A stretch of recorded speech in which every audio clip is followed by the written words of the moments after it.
going on, guys? Me, David DanCarFilms here. Welcome back to another episode of NHL 17. Today, we're going to be signing a lot of the 18 and 19-year-old rookies or just hockey players that we need on this team. We need them to develop quickly. So right there, we signed center Brad Morrison, who will, by the way, all these guys are too young to play in the AHL right now. But I want to sign them so the moment they turn old enough or they're ready, I want to bring them in the AHL so they can just develop as quickly as possible because we need that help because our NHL team is very old in age, and we need young guys to come in here once they retire, so we're not caught in like a vacuum, pretty much. I don't know what I'm trying to say. Anyway, right here we signed Day, Bernhardt, and Ranunen. I'm not sure how to pronounce his name. I'm sorry.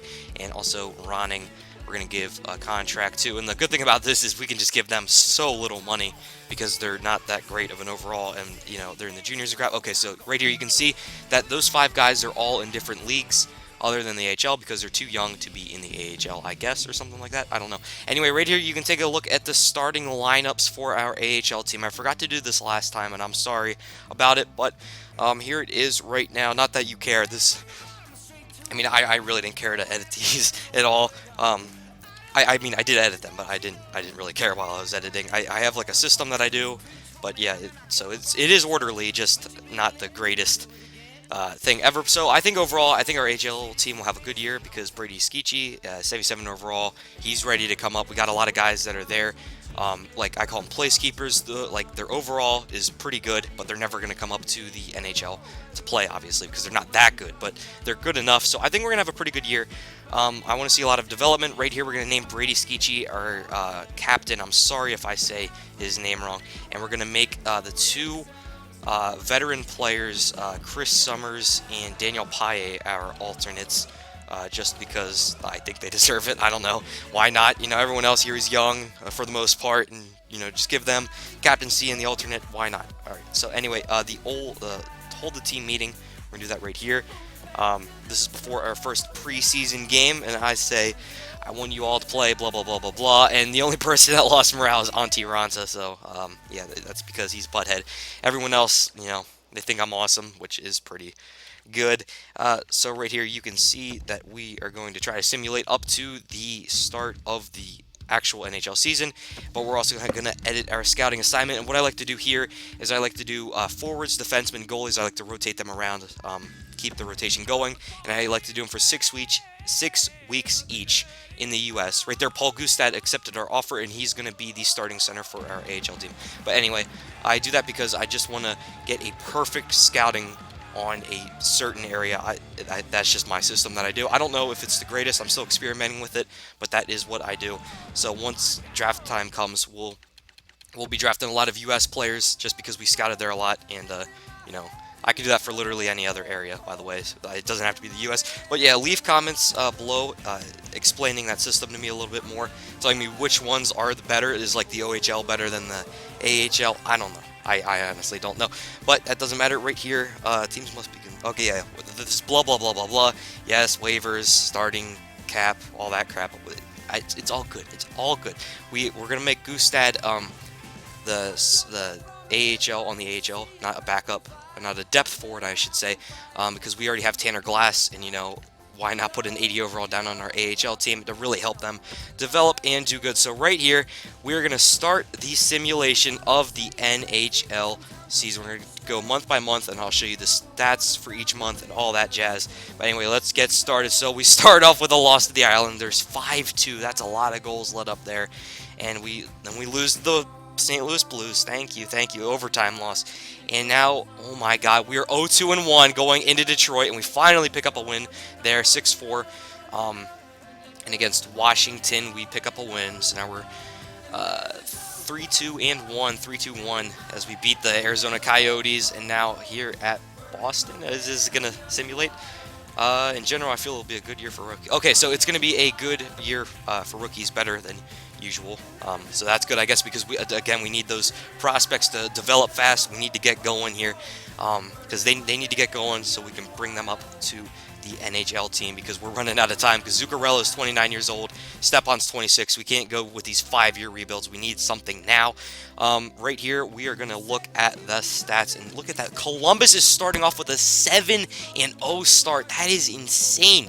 And the Winnipeg Jets, Calgary Flames, Panthers, Bruins, all these teams that you wouldn't expect to do good are doing good. And by the way, I'm a Bruins fan. I am a Bruins fan, and I do not expect my team to do good. They just lost to Montreal last night in real life.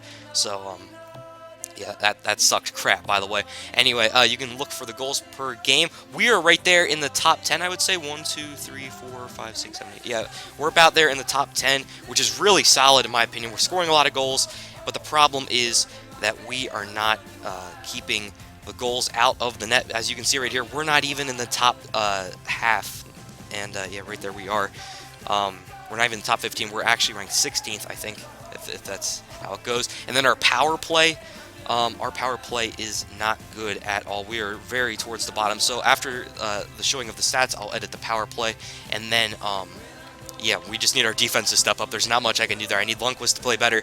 I need our entire defensive core to play better, which I thought we had a pretty good defensive core to start with. I thought it was the offense that'd be struggling, but I'm all mixed up all around everywhere. Let's take a look at the goals. Who's leading goals? Rick Nash with 6 goals, and Josh Joris there in second place with 4 goals. Josh Joris on that 4th line is getting it done, and Rick Nash, he's having the year of his life. Of course, when I say I want to trade him because he's not good anymore, of course he's doing really good. Zuccarello, Stepan, of course they're doing good, the leaders of this team. And then on defense, you can see Ryan McDonough leading in points, Mark Stahl with 2 points, 2 assists, and Kevin Klein has a goal, so that's good for him. And again, this is very early in the season, so I mean, I don't expect much out of anyone yet. This is just to see, you know, what's going on. So 2.53 goals percent average, and I'm sorry I didn't go to see the save percentage, but yeah.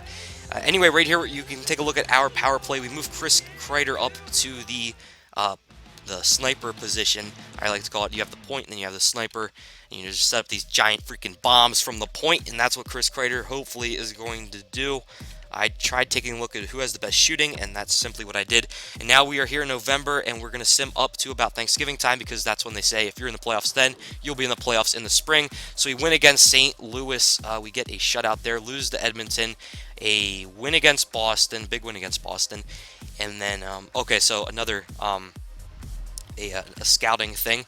So we're going to go to the United States again, and I told you we're going to do defensemen for 6 weeks, and then the next time we'll do goalies, and then back to forwards, and we'll just keep doing that cycle.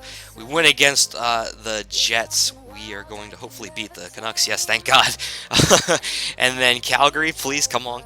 Can we beat Calgary? Come on. And, yes. Yeah, oh, no, we lose to Calgary. What the heck? All right, and the Hartford Wolfpack, they are 9-6, does that say? Yeah, they're doing... Oh, 9-7. Okay, maybe they're not doing great, but they're doing good enough. I'd like to see them do a little bit better. But right now we are 10-5-3. We are rolling. If we could just take out these overtime losses and all this crap, maybe we could do better. Right here we lose to the Penguins 5-0 earlier in the week on Monday, and now on Wednesday we are going to play them. So here we go. We have Sidney Crosby, Phil Kessel, Evgeny Malkin. I'm sorry, I can't say his name. Aveni?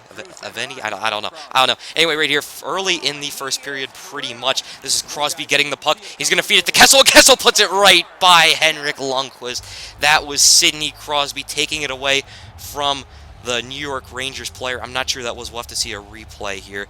And that is Phil Kessel's 7th goal of the season. But let's see who Crosby takes it away from. He takes away from Zuccarello and just gives it right to Phil Kessel. And there's nothing Henrik Lundqvist could do there. Kessel was wide open. I guess it was really Zuccarello's fault for not getting it out of the zone or passing it away. Our defense was just caught off guard there. So now, a little bit later in the first period, this is Chris Letang. And Chris Letang with a ripper goes right by Henrik Lundqvist. What an amazing goal right there by Chris Letang. Yeah, he is a weapon. I'll say that. That's his 4th goal of the season.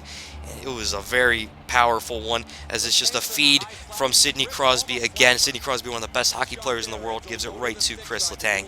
And I hate Sidney Crosby. Oh, do I hate Sidney Crosby. But that was a good play right there to get the Penguins up 2-0. Now, later in the first period, this is up to Matt Zuccarello. Zuccarello trying to speed around the defenseman. He's going to give it back to Nash, and Nash scores! Oh my gosh, what a comeback goal right there. I don't know how Matt Murray did not react in time. That was not a strong goal by Rick Nash. He was just sort of a tip-in from pretty far away. It didn't really look like a shot, but that's his 12th goal of the season. So Rick Nash getting off to a fast start. Now here in the second period, this is going to be a bomb from the point. Crosby gets the rebound. He's going to give it up to Letang. Letang looking over to Crosby. Crosby to Hornquist, and Patrick Hornquist with the goal. That was just, the puck was all over the place. Our defense couldn't keep up. Henrik Lundqvist couldn't keep up. That should have been a save, though. I mean, he should have been keeping up, and that's Hornquist's 11th goal on the season, so he's getting it off to a fast start as well, and he just gets that right by the stick side of Henrik Lundqvist. I don't know what Rick Nash was doing. I don't know what our defense was doing, but we were all on one side. They passed it to the other, and he was just wide open. Now here in the second period, this is up to, is this Foster Lindbergh? I forget. Anyway, this is going to be over, and it's going to be a nice goal by Jesper Foss. So I guess Oscar Lindbergh had it. I forget their numbers. I'm sorry. Lindbergh with a nice pass over to Foss, and Foss just buries it. And that's our third line going to work. Nice job there. That's Jesper Foss's 5th goal of the season. As right here, you can see a nice pass from Oscar Lindbergh. That was just textbook.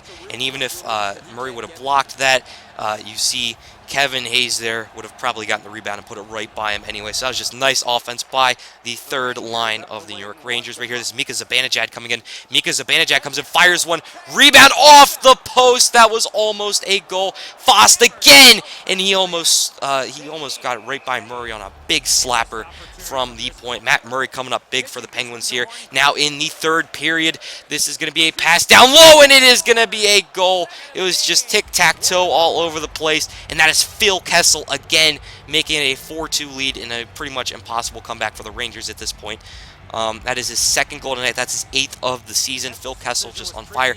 Nick Bonino, a pass over to Phil Kessel, and yeah, that line got going too. What's that line called? HBK? It was on the Penguins. Who was B? But yeah, it was Bonino, Kessel, and someone else. Anyway, this is going to be now later in the third period, and yeah, you can just see that the Penguins are just controlling the possession time. Look at the time wind off the clock as they have it, and that's what I'm talking about here. Right here, a face-off in our own zone. We need to win this, and this is going to be 21 seconds left in the game. It is a pass by McDonough up the seams to a Ranger player. He's going to get by the goal, and he's going to score. A huge play by Chris Kreider. I'm sorry, I could not see his number, but that was Chris Kreider. In fact, huge pass by McDonough, and Chris Kreider just sped around everyone. And with 14.9 seconds left, that's his 5th goal of the season. With 14.9 seconds left, he gets a goal. He just sped right around the defenseman and put it right by Murray. He was very patient on the shot. He didn't fire it immediately.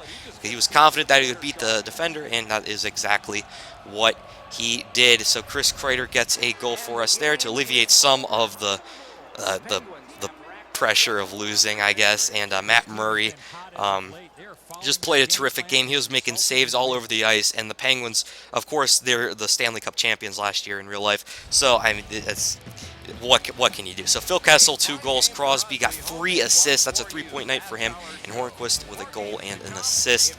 Yeah, the Penguins are just better than us, I guess. We got more total shots, though, more hits, more time on attack.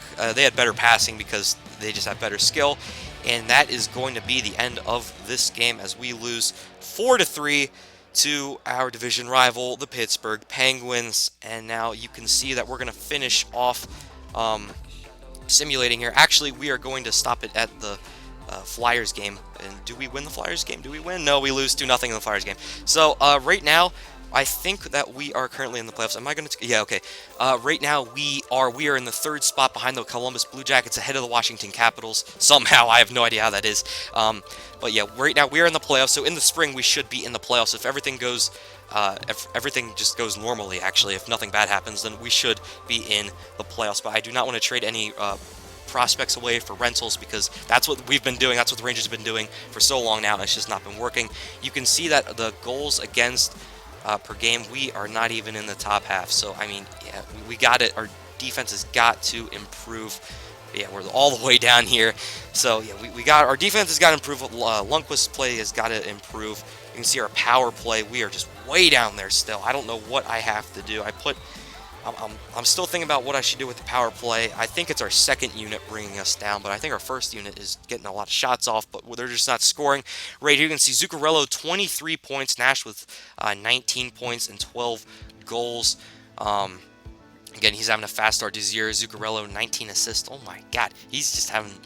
He's just passing it to everybody. That's that first line connection. Zuccarello to Nash always. And then you can see the defenseman there. And then the goalies, Hendrik Lundqvist with a 2.62. So it actually went down. That actually got worse. And Antti Ranta is just, oh man, he's not doing good at all. That's going to be this episode, guys. Comment, subscribe, me, veggies. Go to school. DanCarFilms out. Peace!